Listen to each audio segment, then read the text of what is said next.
A black mechanic, known for his kindness and skill, fixed an old lady's broken-down bike for free one quiet afternoon.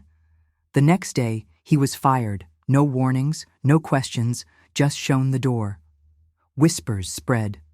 The woman was someone important, but no one knew why it mattered. His boss said it was bad for the shop's image. But when 7 blacked-out luxury SUVs rolled into the parking lot the next morning, everything changed. Who was that old lady? And why did her gratitude shake an entire business? Watch until the end to uncover the truth. Jeremiah had always been the first to arrive and the last to leave the auto shop. At just 29, he was known across town as the guy who could fix anything with an engine and do it with a smile. Customers loved him, especially the elderly who trusted his honesty. He wasn't just a mechanic. He was part of the neighborhood's heartbeat. Each day felt the same. Oil-stained hands, jazz playing in the background, and the scent of motor grease in the air. That is, until last Friday. A frail old woman had wheeled her rusted bike into the shop, her hands trembling. Jeremiah didn't ask questions. He just helped. That one act of kindness should have gone unnoticed. Instead, it triggered something no one could have predicted. By the next morning, the atmosphere in the shop shifted. Cold eyes, awkward silence. Something was coming. But Jeremiah had no idea what.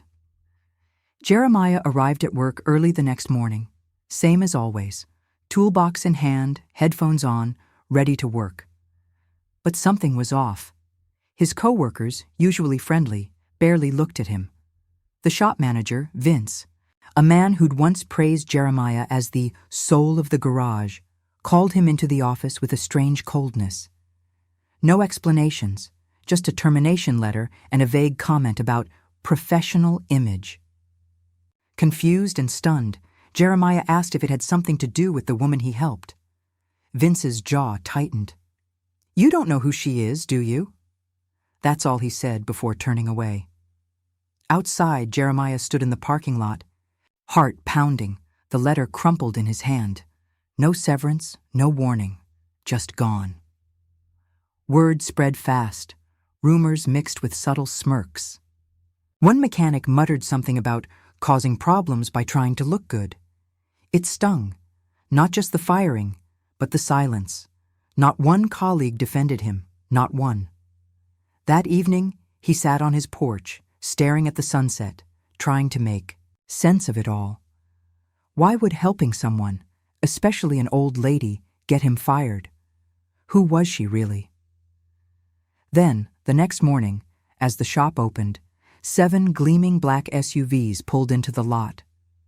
Men in suits stepped out, followed by one familiar figure, small, gray-haired, with a quiet dignity.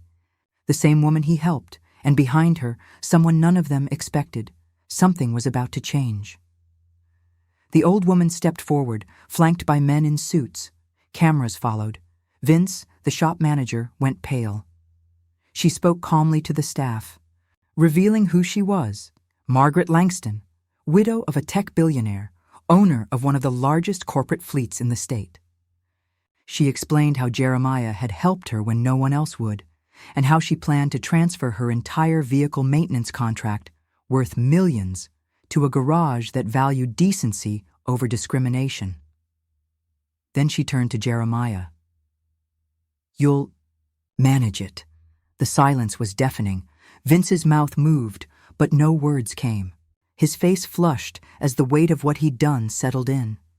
Jeremiah stood frozen, fired one day, offered an empire the next, because one act of kindness had uncovered everything they tried to keep hidden. Jeremiah didn't just walk away with a new title. He walked away with proof that dignity still matters, even when the system fails you. The shop that fired him closed within months, unable to recover from the backlash. But Jeremiah's new garage thrived, not just from business, but from community. People came not just for service, but to stand for something, because this wasn't just about a mechanic. It was about how quiet racism hides behind image, behind policy, behind silence. One act of kindness exposed what so many endure every day, judged, discarded, devalued. How many stories like Jeremiah's are never seen, never heard? Maybe it's time we started listening. Maybe it's time we stopped pretending. What country and city are you watching from? Let's see how far this story travels.